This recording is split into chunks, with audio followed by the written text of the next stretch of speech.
നിങ്ങൾക്ക് ഇപ്പോൾ വന്ദേ ഭാരത് എക്സ്പ്രസ്സിൽ യാത്ര ചെയ്യണം. അപ്പോൾ വണ്ടി ഇപ്പോൾ അരമണിക്കൂറുള്ളിൽ വണ്ടി ഇപ്പോൾ എറണാകുളത്തെത്തും. അപ്പോൾ എറണാകുളത്ത് നിങ്ങൾക്ക് ഇപ്പോൾ തൃശ്ശൂർ അല്ലെങ്കിൽ കോഴിക്കോട് പോകണമെങ്കിൽ ടിക്കറ്റ് ഇല്ല. എന്ത് ചെയ്യും? 15 മിനിറ്റ് മുമ്പ് വരെ നമുക്കിനി എല്ലാ സ്റ്റേഷനിൽ നിന്ന് ടിക്കറ്റ് കിട്ടും. അടിപൊളിയല്ലേ ഒരു മാറ്റം? അപ്പോൾ ഈ ഒരു മാറ്റം ഇന്ന് മുതൽ നമ്മുടെ സദേൺ റെയിൽവേയിൽ വന്നിരിക്കുകയാണ്. അതായത് സിമ്പിളായിട്ട് പറഞ്ഞാൽ നമ്മുടെ മംഗലാപുരത്തിന് തിരുവനന്തപുരം പോകുന്ന വന്ദേ ഭാരത് എക്സ്പ്രസ് ആണെങ്കിൽ എനിക്കിപ്പോൾ കോഴിക്കോട് നിന്ന് പെട്ടെന്ന് എറണാകുളത്തേക്ക് അർജൻറ്റായിട്ട് പോകണം. അപ്പോൾ നിങ്ങൾക്ക് ടിക്കറ്റ് നോക്കുമ്പോൾ കാണത്തില്ല. കാരണം മംഗലാപുരത്ത് നിന്ന് വണ്ടി വിട്ട് ചാർട്ടിങ് കഴിഞ്ഞപ്പോൾ ടിക്കറ്റ് കാണിക്കത്തില്ല.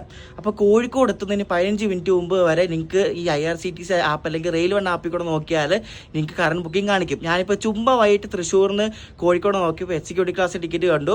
പിന്നെ കോഴിക്കോട് നിന്ന് മംഗലാപുരം നോക്കിയപ്പോൾ രണ്ടിലും ടിക്കറ്റ് ഉണ്ട്. അപ്പോൾ ഈ മാറ്റം വന്നിരിക്കുന്ന സദേൺ റെയിൽവേയിലെ 8 വന്ദേ ഭാരത് ട്രെയിനുകളിലാണ്.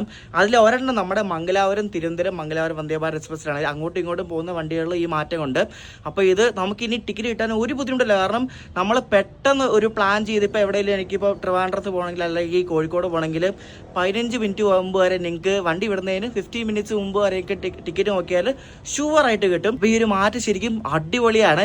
ഇങ്ങനെ ഒരു മാറ്റം ശരിക്കും എല്ലാ ട്രെയിനുകളിലും വന്നാൽ എന്തായിരിക്കും അല്ലേ? ടിക്കറ്റ് ഇടാൻ പിന്നെ ഒരു ബുദ്ധിമുട്ടുമില്ല. അപ്പോൾ ഈ ഒരു അടിപൊളി ചേഞ്ച് ഇന്ന് മുതൽ വന്നിരിക്കുകയാണ്. അപ്പോൾ ഇനി നിങ്ങൾക്ക് മംഗലാപുരം വന്ദേ ഭാരത് എക്സ്പ്രസ്സിൽ യാത്ര ചെയ്യാൻ ഒരു ബുദ്ധിമുട്ടുമില്ല.